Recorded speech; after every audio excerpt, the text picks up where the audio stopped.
Why did no one move? Why did 40 men, hardened by weeks of brutal training, stand frozen as the general's boot pressed her face into the mud? The silence was deafening. Not a cough, not a shuffle, just the sound of her breath against wet earth and the general's voice cutting like a knife. "This is why women don't belong in elite units," he snarled, grinding his heel into her shoulder. The words weren't just aimed at her. They were a performance, a declaration, a reminder to every watching recruit of the order he believed in, one where she did not belong. For a heartbeat, humiliation seemed absolute. Mud seeped into her mouth, the metallic tang of soil mixing with the sharp taste of blood from where her lip had split. The sting of it cut deeper than pain. It cut at dignity, at identity. 40 witnesses, and not one dared to intervene. Not even the ones who had laughed at his earlier jokes. Now their eyes flickered uneasily, but their boots stayed planted. Something changed. It wasn't visible at first, not to them, but she felt it deep in her chest, a stillness, a clarity. She slowed her breathing, let the weight of his boot press her down a moment longer, then steadied herself in the only way she knew how, internally. This wasn't over, not yet. When he finally pulled his weight off her and barked for her to rise, Astria Rhodes did not scramble. She did not wipe her face. She stood. The mud clung to her uniform in patches, streaked across her cheek, but her posture was controlled, deliberate. She looked ordinary to most eyes. To the few who were watching closely, her movements had shifted. Subtle, precise. The difference between a recruit taking orders and something else entirely. Dawn was breaking over Fort Callister, a place whispered about in barracks across the country. It was a training ground built less for instruction and more for breaking spirits.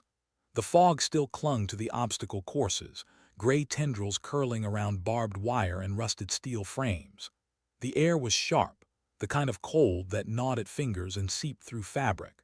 Recruits shifted from foot to foot, trying to stay warm without betraying discomfort. Astria did not move. Her eyes scanned the horizon, then settled forward again. She was one of 3 women in the unit, though that number was often mocked as if it meant nothing. No insignia distinguished her. No special treatment marked her presence. She was unremarkable in build, athletic but not imposing. Yet the stillness in her gaze carried something different, something none of them had earned yet. Lieutenant Colonel Thorne watched from the shadows near the edge of the field, his face unreadable as General Varick strode across the mud.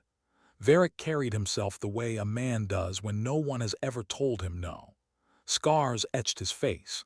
His medals gleamed in the strengthening light. He did not need to shout to be feared, but he shouted anyway. "Morning, maggots," his voice thundered.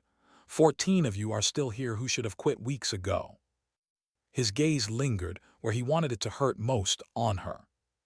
"Some of you," he sneered, "are only here because the Pentagon wants to play politics with combat readiness. They want their shiny little experiment, a woman in the mud with warriors, a quota in boots." A few recruits smirked. One chuckled under his breath, but no one dared laugh too loudly. The contempt in Varick's tone was a warning as much as a joke. Astria didn't flinch. Her eyes stayed fixed on a point somewhere just beyond him, as if the insult were too small to be worth seeing. The neutrality of her expression wasn't indifference. It was survival, and Varick hated it. The fog lifted further, revealing the brutal expanse of the training grounds. Ropes slick with frost, walls caked with old dirt, pits dug into the ground like open mouths waiting to swallow the weak. Every corner of this place existed to test the breaking point of body and spirit. Varick turned sharply, Rhodes front and center. The air shifted. Recruits shuffled to form a wide circle. Boots stomped into the mud, forming a crude arena. Some leaned forward with hungry eyes, expecting spectacle. Others looked away, uncomfortable but silent. Astria stepped forward without hesitation. No sign of nerves, no bravado, just calm. She faced him with a readiness that made a few recruits exchange uneasy glances. "Rules of engagement, General?" she asked. Her voice was steady, stripped of anything but discipline. "Rules?" His laugh was sharp, theatrical. "Combat has no rules, Rhodes, but I'll go easy on you. Stay on your feet for 30 seconds, that's all." The circle of recruits tightened, anticipation buzzing like static. Dawson, always quick with a whisper, muttered something crude that drew nervous chuckles. Farah, one of the other women, stiffened beside him, her face tightening. Isaac looked down at his boots, unwilling to meet anyone's eyes. Thorne didn't move. He just watched, his gaze fixed, a weight of thought behind his stillness. "Begin," Varric barked. He came at her fast, faster than a man his size should. The ground shook beneath the force of his steps. His strikes were designed not to test, but to overwhelm.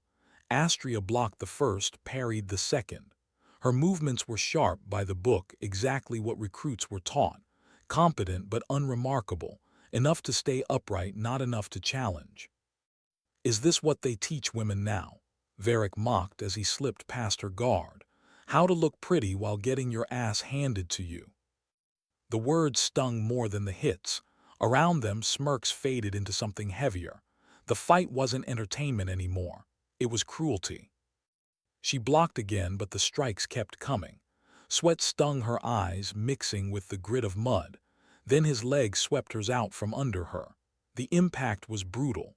The sound of her body hitting earth made even Dawson wince. Mud splattered her uniform, her breath caught in her throat. Varric stood over her, triumphant. 22 seconds, he barked. Not even close. Astria pushed to rise. He planted a boot on her shoulder and shoved her back into the mud. "Stay down, Rhodes, know your place." The circle went silent. Even the wind seemed to pause. The recruits exchanged glances, unease etched into every face. This wasn't training anymore. This was spectacle. Thorne's foot shifted as if to step forward, but then he stopped. The weight of hierarchy froze him in place. Her eyes lifted from the mud, meeting Thorne for the briefest instant. No plea, no fear, just something else. Then she looked back at Varric. Her breath steadied, slow, deliberate. Her lips parted and her voice came clear.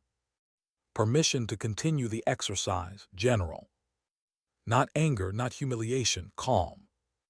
The request unsettled him. His laugh cracked in the middle, a hairline fracture in confidence.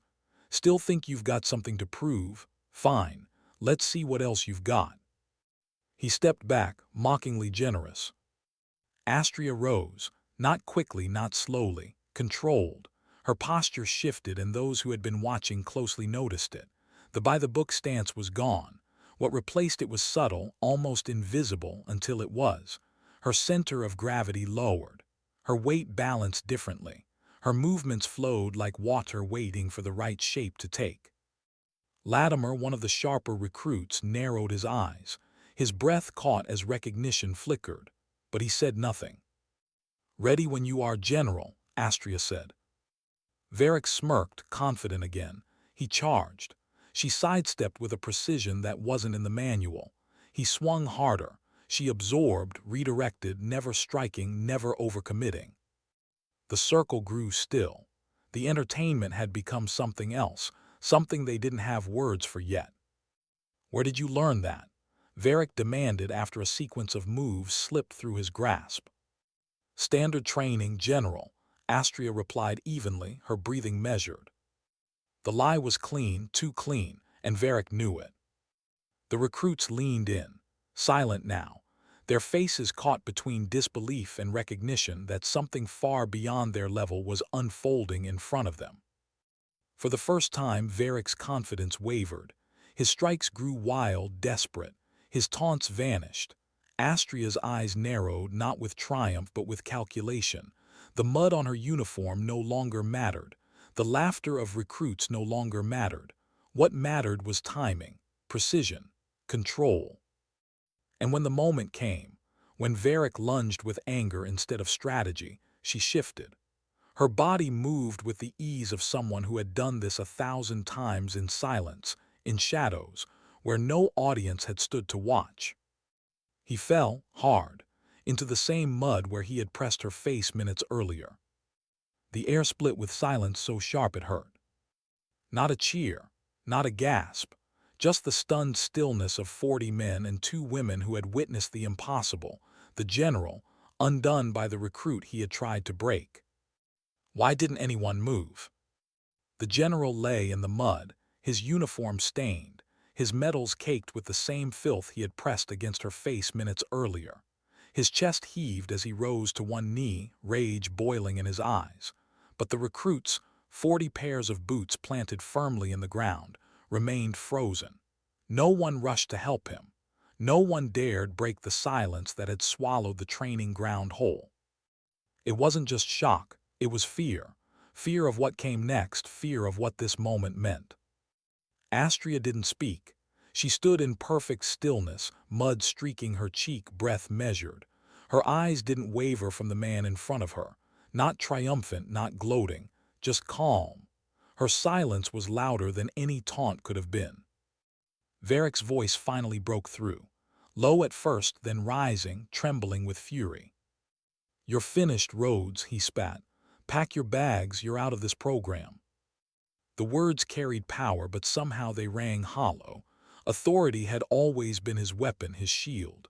But now it sounded desperate, like a man clinging to the last piece of ground he still owned. Lieutenant Colonel Thorne's voice cut across the field. "Stand down, General Varric." He hadn't shouted. He hadn't needed to. The silence of the recruits made every word land with weight. Varric turned, disbelief flickering across his scarred face. For the first time, the swagger in his stance faltered. Thorne stepped into the circle.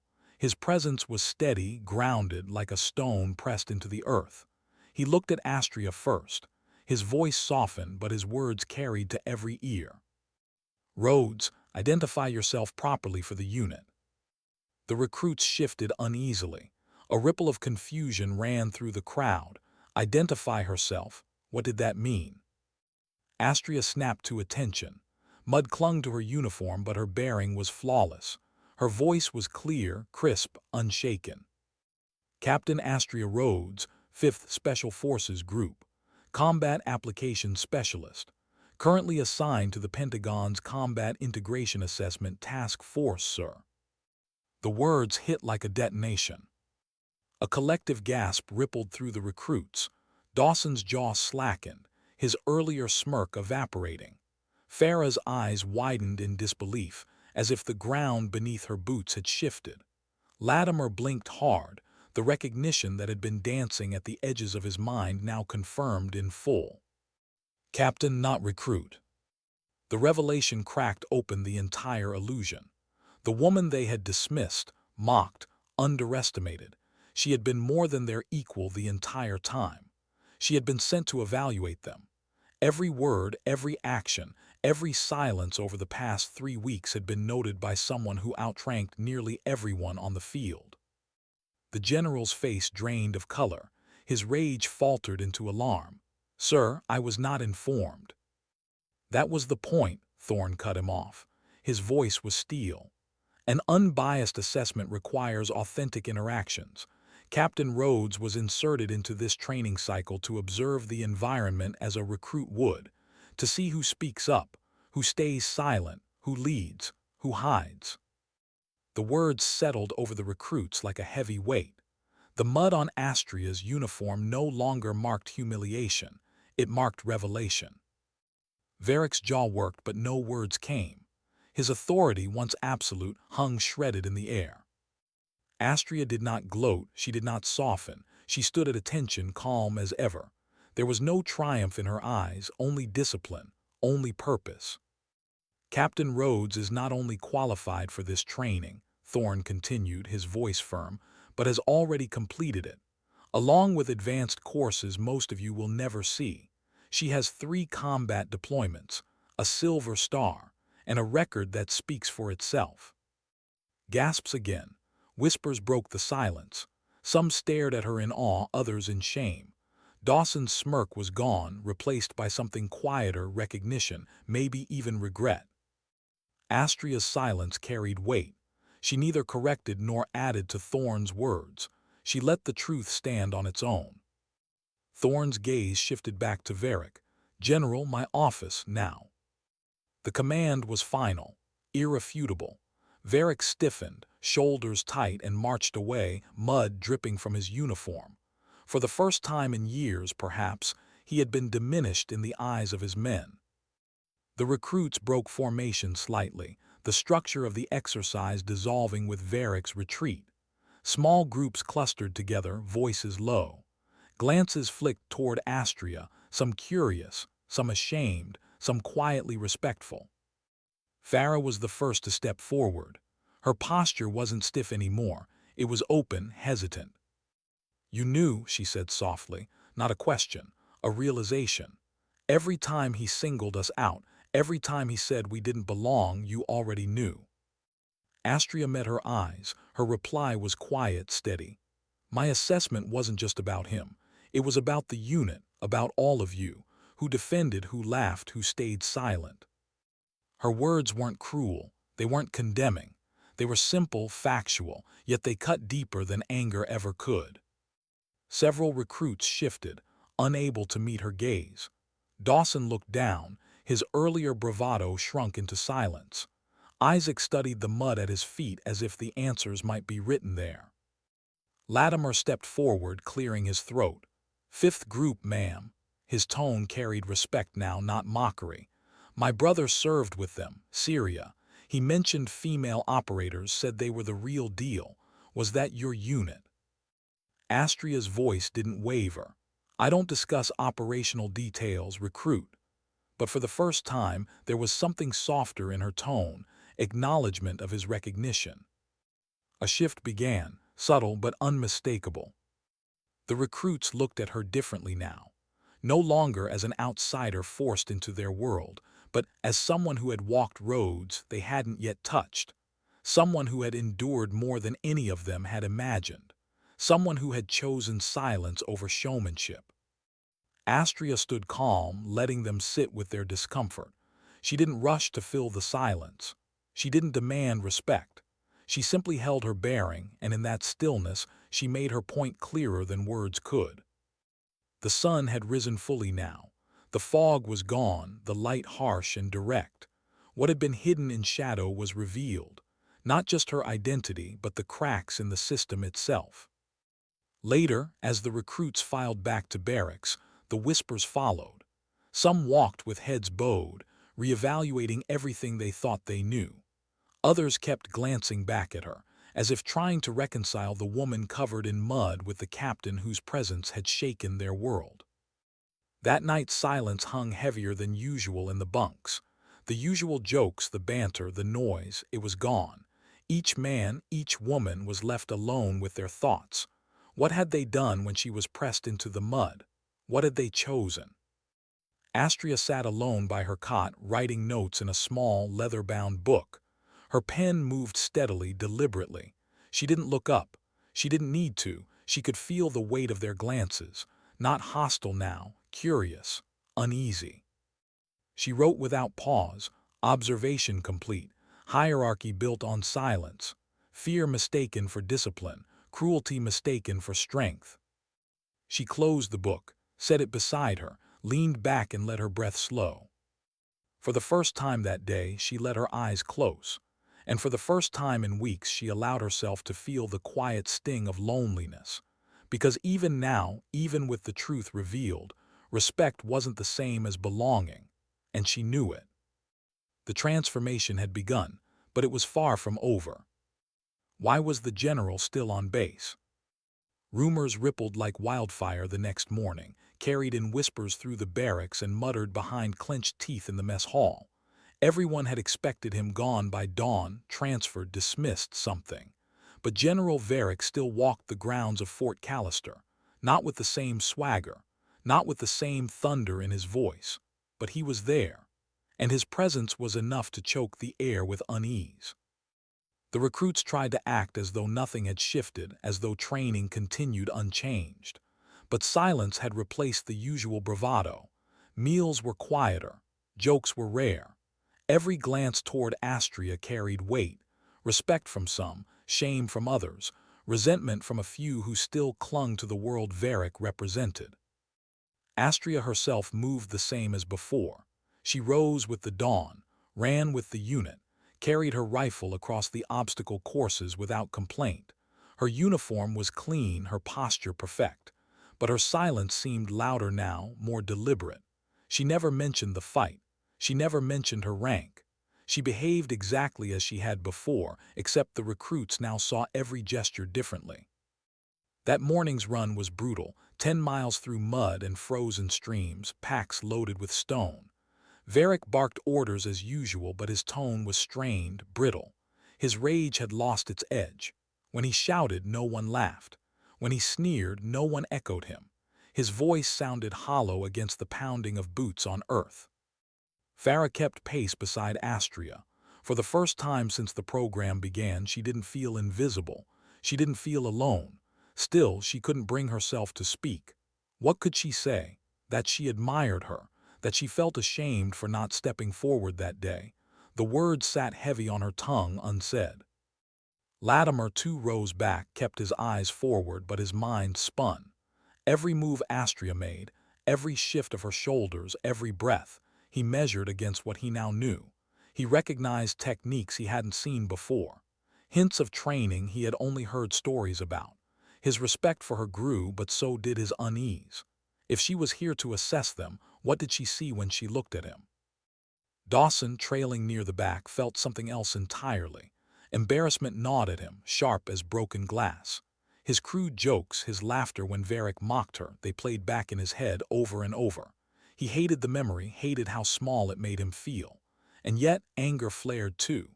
Anger at her for letting him believe she was just another recruit, for making him look like a fool without saying a word.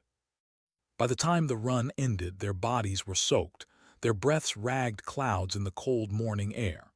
Varick dismissed them with a wave of his hand, his eyes avoiding Astria's completely. It was as if he no longer saw her, or couldn't bear to. Later in the barracks, the air was thick with the weight of unspoken thoughts. Boots thudded against wooden floors as recruits cleaned their gear, but the silence was unnatural. Finally, Isaac broke it. "She didn't have to stay," he said quietly, his hands tightening on the strap of his pack. "She could have left the second she revealed herself, but she didn't." No one answered, but the truth of it lingered. Astria sat at the edge of her bunk, stitching a tear in her sleeve. Her hands moved steadily, her face calm. She didn't look up when Isaac spoke. She didn't need to. She knew what they were all thinking. Her silence gave them space to wrestle with it on their own. That night, as lights flickered off across the barracks, Dawson lay awake, staring at the ceiling. The mud, the boot on her shoulder, her eyes steady, unbroken, it haunted him. He wondered if he'd ever see himself the same way again. 2 days later, a new kind of test arrived. Hand-to-hand combat drills, paired matches, a chance to measure skill against one another under the watch of instructors. The recruits lined up, partners chosen at random. The field was slick with dew, the air sharp enough to bite lungs. When Astria's name was called, the recruits tensed. Who would face her? Who would be unlucky or lucky enough to stand opposite her in the ring? Latimer. He stepped forward, jaw tight, eyes steady. For a moment, silence stretched between them. He saluted. She returned it with precision. Then they moved into position. The match began. Latimer came at her cautiously, testing. He didn't underestimate her, not anymore. His strikes were measured, his defense solid. Astria responded with equal control, blocking, countering, but never pressing. Her movements were fluid, efficient, almost graceful. The recruits watched in hushed awe. There was no humiliation here, no spectacle.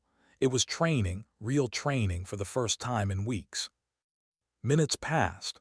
Sweat streaked down Latimer's face. His breathing grew ragged. Astria's did not. Finally, with a precise shift, she redirected his momentum and pinned him cleanly to the ground. She didn't gloat. She didn't smile.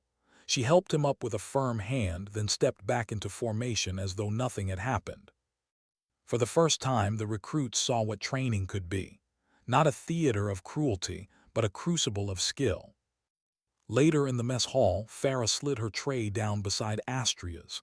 "You didn't embarrass him," she said quietly. You could have, but you didn't.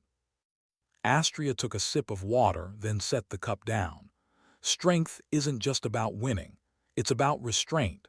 A soldier who can't control it is dangerous to more than the enemy. Farah nodded slowly, her eyes fixed on her food.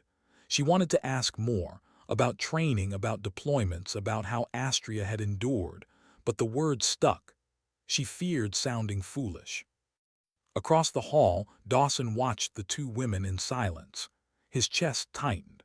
The resentment warred with guilt until it was unbearable. He shoved his tray aside and left without finishing his meal. That night a storm rolled in.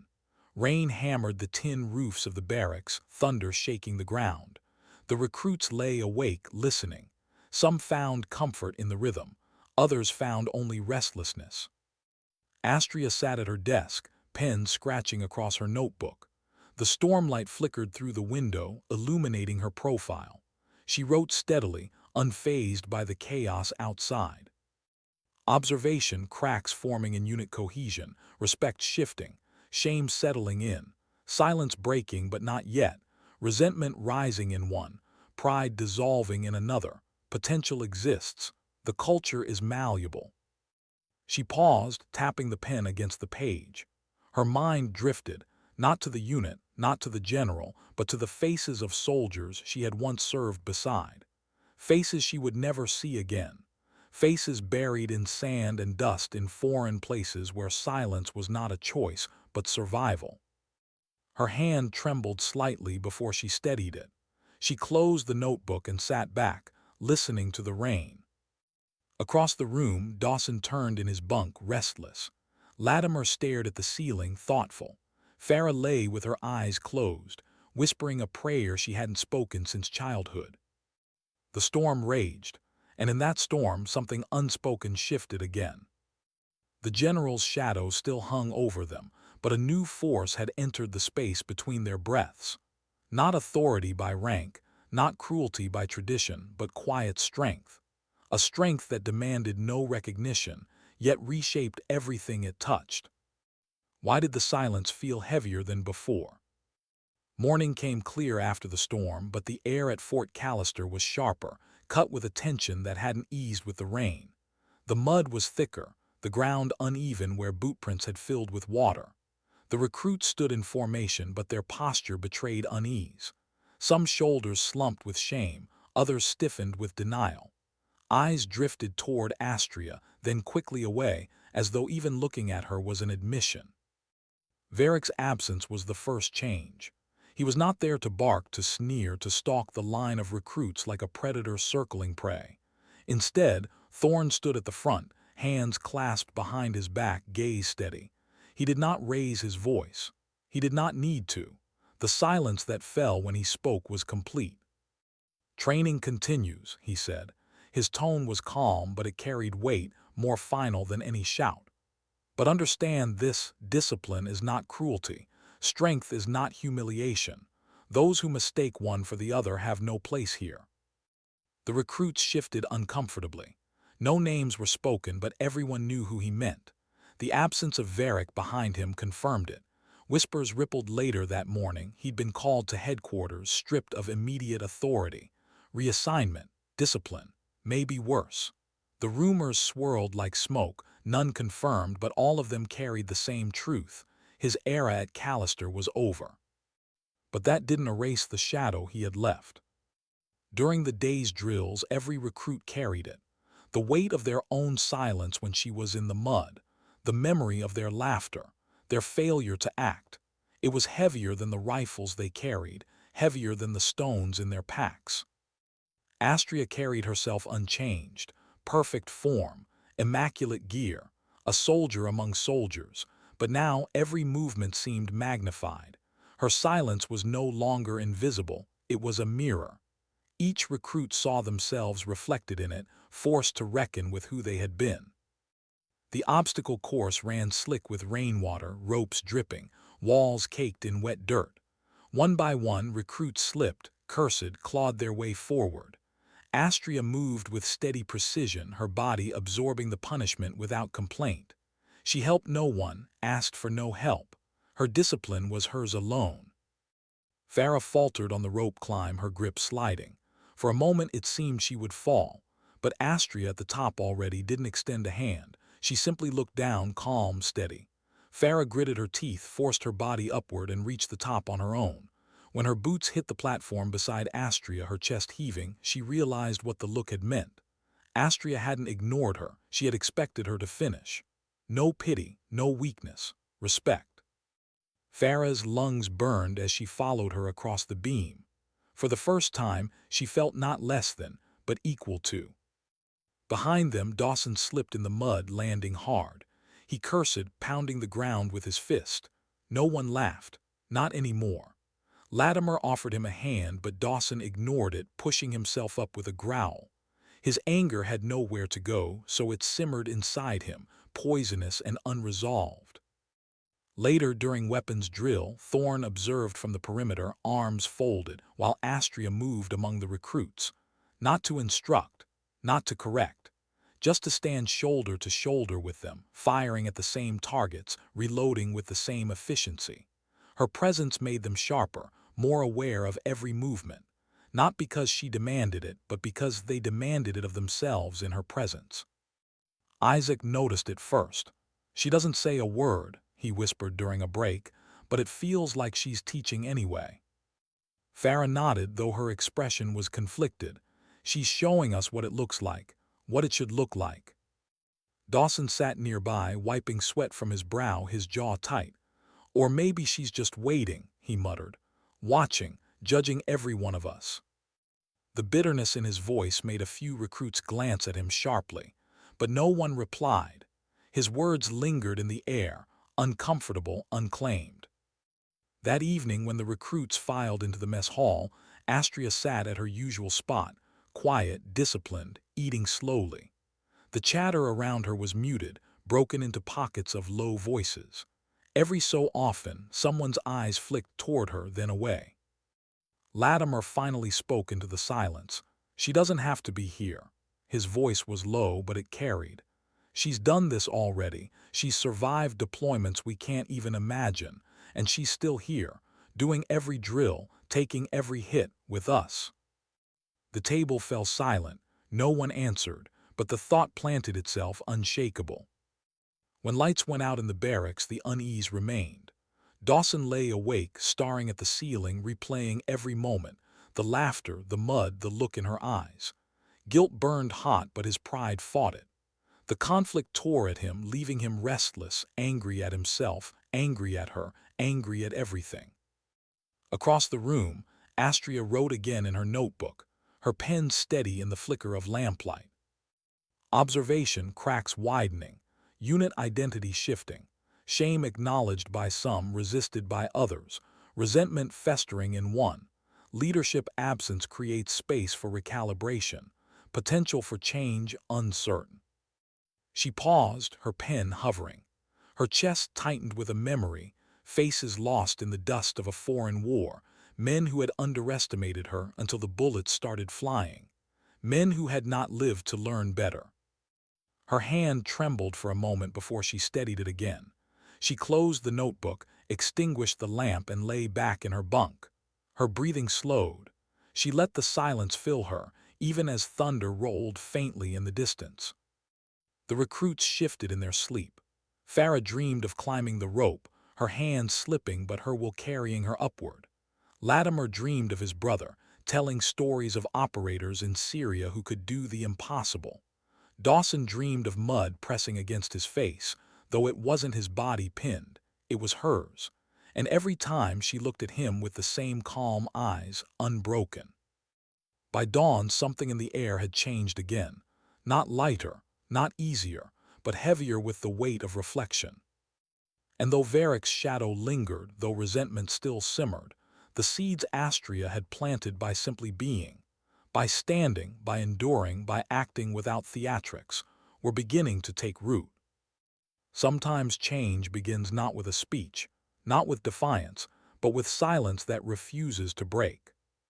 Why did the air feel different now? The morning sun rose sharp and unforgiving, cutting across the training ground like a blade. The mud had dried into cracked ridges, The storm's memory hardened into rough terrain. The recruits stood in formation, but there was no mocking smirk, no whispered joke at Astria's expense. Silence held them, as if each man and woman carried the weight of something unseen. At the front, Thorne addressed them.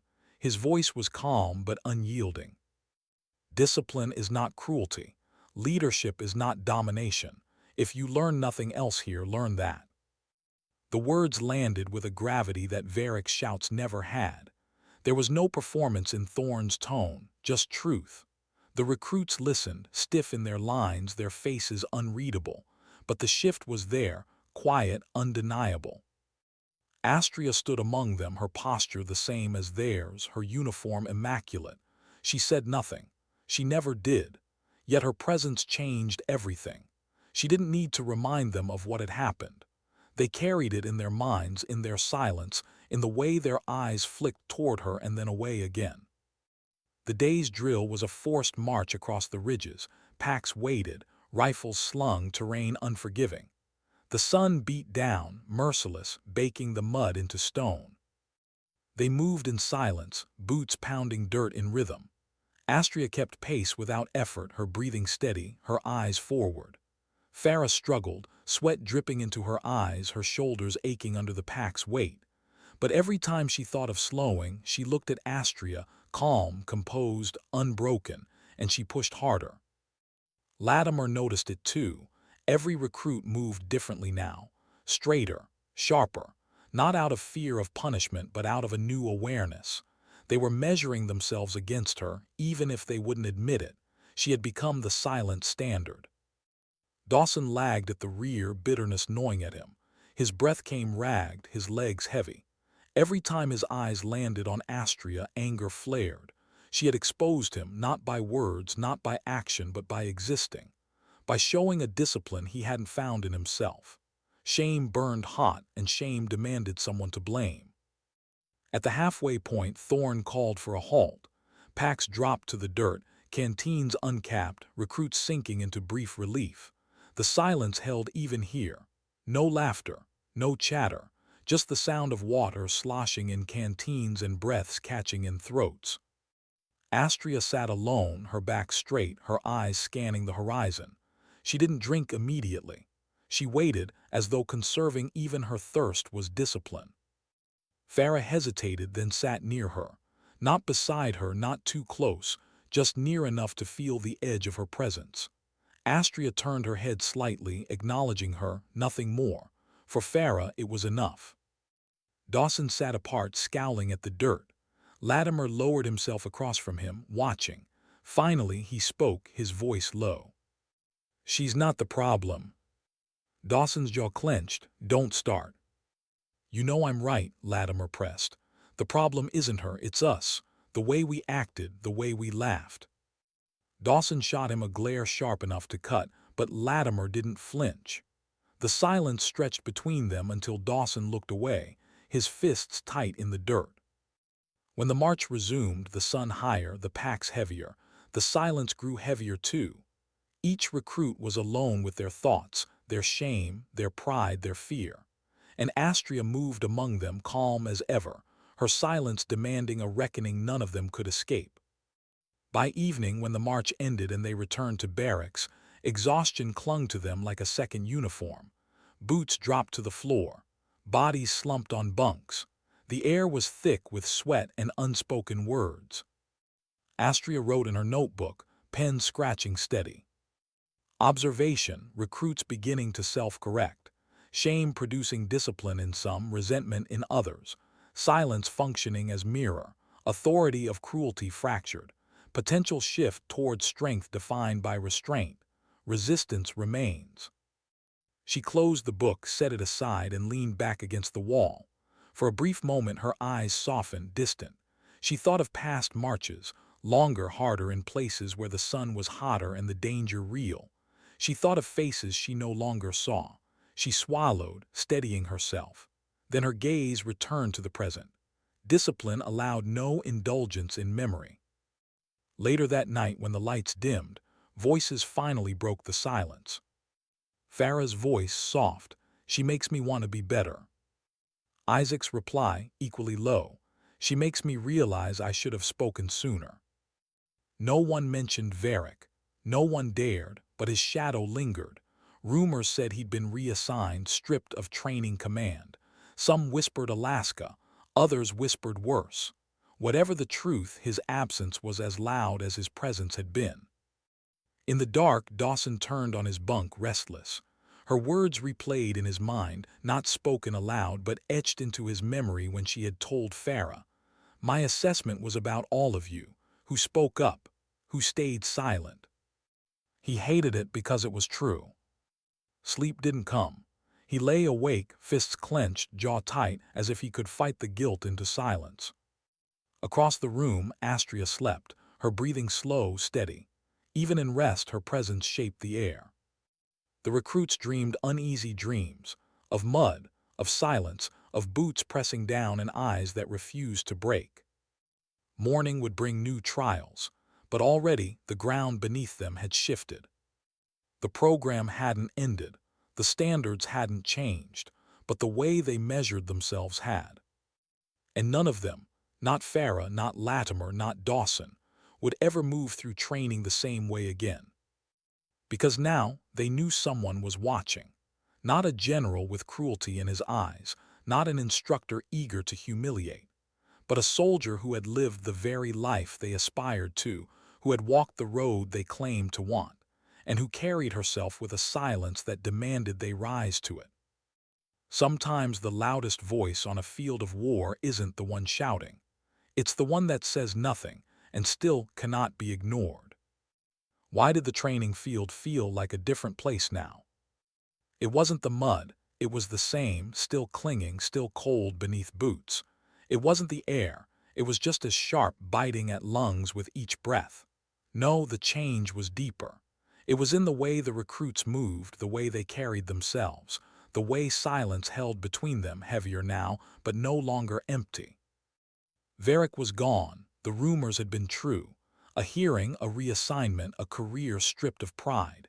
His shadow remained, but his voice no longer cracked across the field. In his absence, Thorne stepped forward, not louder, not harsher, but steadier. His words carried weight because they were measured, not because they were screamed. "Excellence is not cruelty," he said one morning, his tone calm, his hands behind his back as he paced the line. "Discipline is not humiliation. Strength comes from building, not breaking. If you want to survive here, if you want to survive anywhere, you'll learn the difference." The recruits stood straighter when he spoke, not because they feared him, but because they wanted to. Because the truth of his words echoed in the silence Astria had carved into them. Astria herself remained unchanged. She trained with them, ran with them, fired beside them, her uniform immaculate, her posture unbroken. She spoke only when required, and even then her words were precise, stripped of indulgence. She demanded nothing from them, and somehow that demanded everything. The obstacle course became the new crucible. Under Thorne's direction, the drills were relentless but purposeful. Ropes, walls, mud, fire pits, each obstacle measured stamina, skill, and will. And now, without Varric's cruelty tainting it, the course became something else entirely, a test that built rather than destroyed. Farah climbed the ropes with renewed determination. Her hands blistered, her arms shook, but she reached the top without falling. When she swung across the beam, Astria watched without offering aid, the same steady gaze as before. And Farah realized it wasn't indifference, it was trust.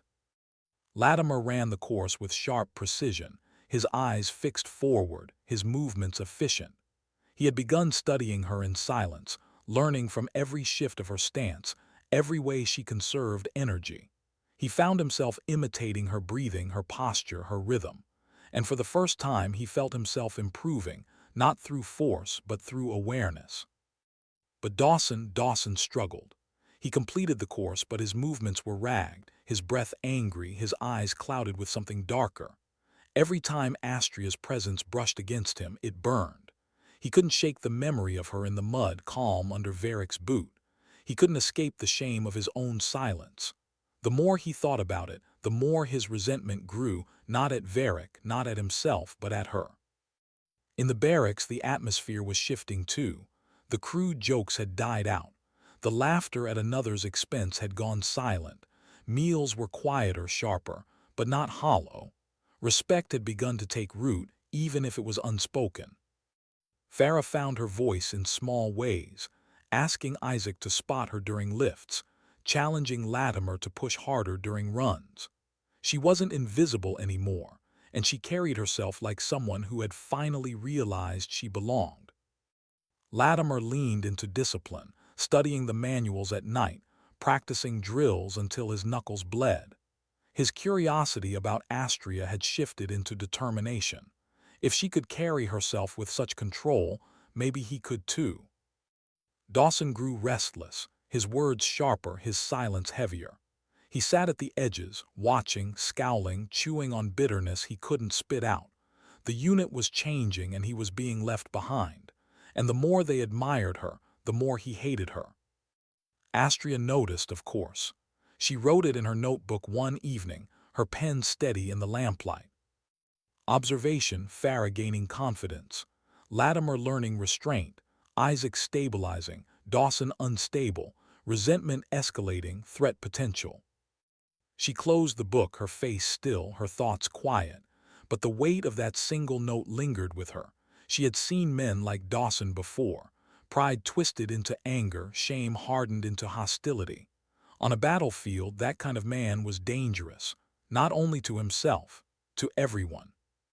The next morning, Thorne announced a new drill, fire team exercises.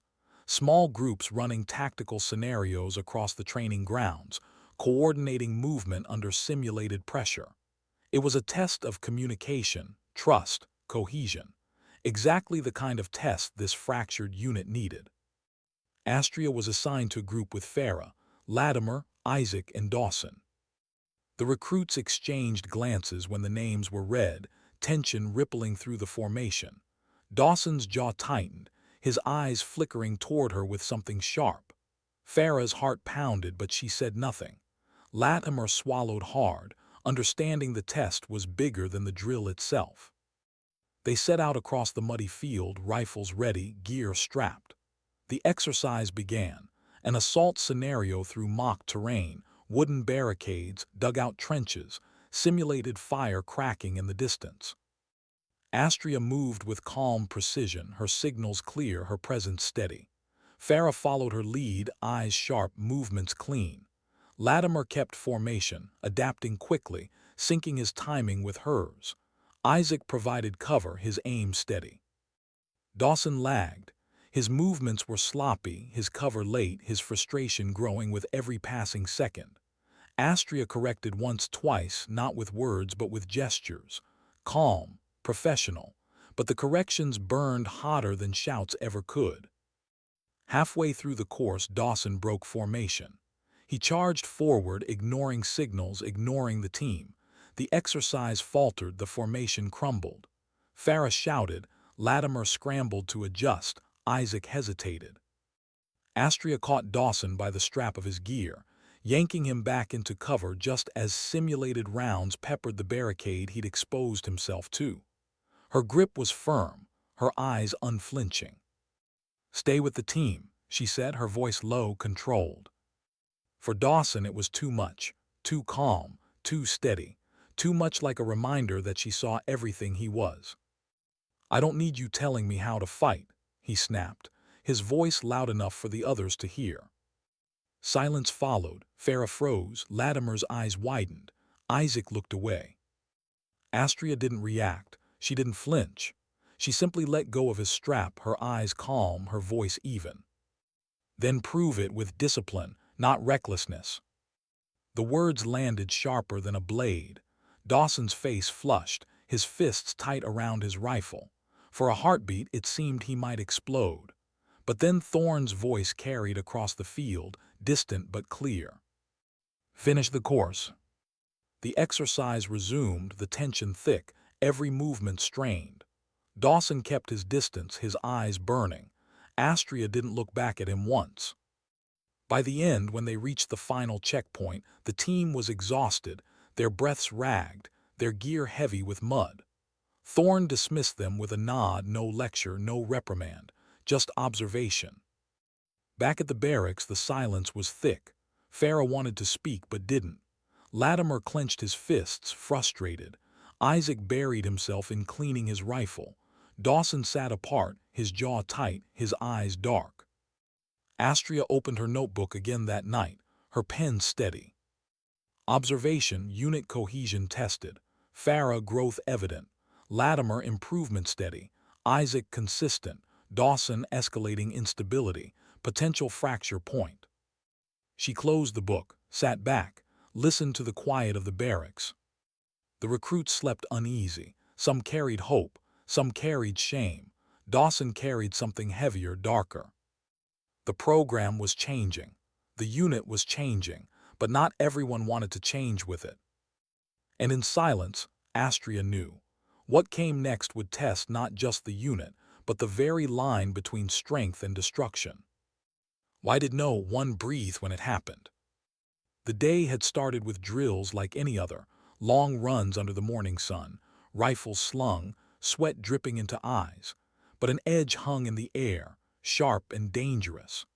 Dawson carried it in his clenched fists, in the way he stomped through mud as if every step was a fight with the ground itself. The recruits felt it even if they didn't name it. Farah's glances were wary. Latimer kept close as though bracing for something. Isaac stayed quiet, his eyes scanning, waiting. And Astria, she moved as always, calm, steady, her silence cutting through tension like steel through fog. By midday, the unit was split into pairs for close-quarters drills. Wooden rifles, padded gear, a test of reflex and control. Most matches ended quickly, grunts of exertion, sharp cracks of wood, the thud of bodies in mud. But when Dawson's name was called, the air shifted. He was paired with Astria. The recruits exchanged looks, uneasy. Latimer muttered under his breath, "This won't end clean." They stepped into the ring. Mud squelched under boots, the circle formed tight around them.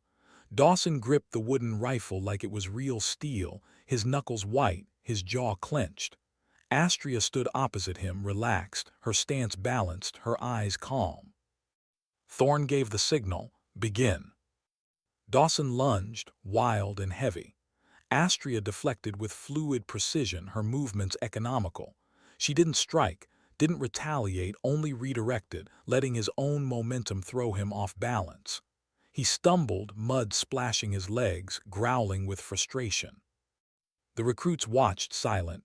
No smirks this time, no cruel laughter, only tension. Dawson charged again, harder, angrier. Astria sidestepped, turned his weight, and let him fall to the mud. She didn't press the advantage. She didn't gloat. She simply stepped back, giving him space to rise. "Control your anger," she said quietly. The words burned hotter than fire. Dawson surged up, his face red, his chest heaving. "You think you're better than me?" His voice cracked across the field. "You think we don't see it, watching us, judging us, acting like you belong here more than the rest of us?" Astria's voice was calm, steady. "I don't need to think it. I'm here proving it, same as you." The recruits shifted uneasily. Farah's chest tightened, wanting to step forward to speak, but her voice caught. Latimer's fists clenched at his sides. Isaac looked away, shame burning his face. Dawson roared, swinging again. This time his strike came too close, too wild, aimed not at a point of contact but at her head. It wasn't training anymore. It was rage. Astria moved with precision born of years, not weeks. She caught his strike, twisted, and dropped him into the mud with a force that stole the breath from the circle. He landed hard, gasping, pinned.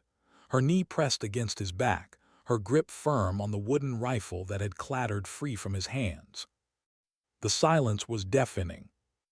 "Enough," Thorne's voice cut through the stillness. Not loud, but final. Astria released him immediately, rising with fluid composure. Dawson lay in the mud, chest heaving, face twisted with fury and humiliation. Thorne stepped forward, his gaze sweeping the recruits. What you just saw was not strength. It was weakness. Anger without control is a liability. A soldier who cannot master himself endangers everyone around him. His eyes fell on Dawson, sharp as a blade.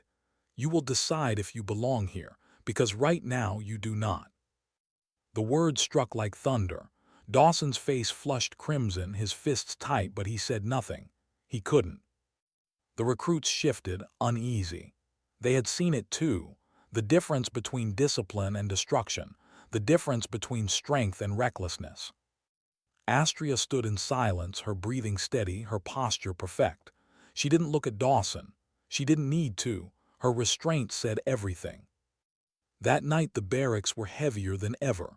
Farah sat on her bunk, staring at her hands. "He could have hurt you," she whispered finally. Astria looked up from her notebook, her voice even. "He couldn't." Farah shook her head, frustrated. "Why don't you ever say more? Why don't you tell us what you're thinking?" Astria's eyes softened just for a moment. "Because words fade, discipline stays." Farah didn't reply. She didn't need to. The truth of it hung in the air. Latimer leaned back on his bunk, watching. His respect had deepened into something heavier. It wasn't just admiration now, it was recognition. A model of what he could be if he stripped away excuses, if he learned to quiet the noise inside. Dawson sat apart, his face hard, his silence dangerous. Shame gnawed at him, bitter and relentless.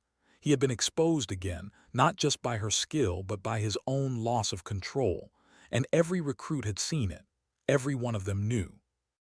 That night sleep didn't come to him. He lay awake, fists clenched, the storm inside him too loud to silence. In his mind her eyes replayed over and over, calm, unbroken, unshaken. Not once had she raised her voice. Not once had she gloated. And somehow that cut deeper than any strike. By dawn the recruits rose for another day. Their bodies ached, their lungs burned, but something had shifted. Farah carried herself taller. Latimer moved sharper, Isaac steadier. Even the silence between them was different, less shame, more reflection. Only Dawson remained unchanged, or rather changed in the wrong way. His eyes were darker, his jaw tighter, his silence thicker. And Astria knew. She wrote it that night, her pen steady, her words measured. Observation, transformation evident. Farah, Latimer, Isaac growth marked. Dawson fracture complete. Risk high, unit cohesion threatened. She paused, tapping the pen against the page. She thought of battles where fracture meant death, where one man's weakness cost lives. She thought of the weight of command, of the lives she had carried on her shoulders. She closed the book, her face still. She knew what was coming. The recruits didn't, not yet. Sometimes the most dangerous silence is the one hiding a storm. Why did the air feel lighter that morning, even with storm clouds still on the horizon? The recruits stood straighter than they had weeks before. Their uniforms were still damp with sweat, their boots still caked in mud, but something in their posture had shifted. Less slouch, less hesitation, more quiet intent. Varick was gone, his name now whispered only in shadows. His office had been emptied overnight, his presence erased from the daily rhythm of Fort Callister. Rumors said Alaska, others said early retirement, but no one cared enough to ask. His authority had dissolved, like fog burned away by the sun. Thorne stood in his place, calm as stone, his voice carrying not through volume but conviction. Your standard is no longer fear. It is no longer humiliation. It is excellence, nothing less, nothing more. The recruits listened. They didn't smirk this time. They didn't glance around for someone to laugh first. They held his gaze, their silence heavy with understanding. Astria stood among them, her uniform immaculate, her face unreadable. But her silence was different now. It was not the silence of dismissal, nor the silence of endurance. It was the silence of presence, solid, undeniable, unbroken. Farah noticed it most. She felt it in the way she pushed herself harder, climbed faster, ran longer. She no longer compared herself to the men beside her. She compared herself to the quiet figure at the front, the one who expected nothing but discipline.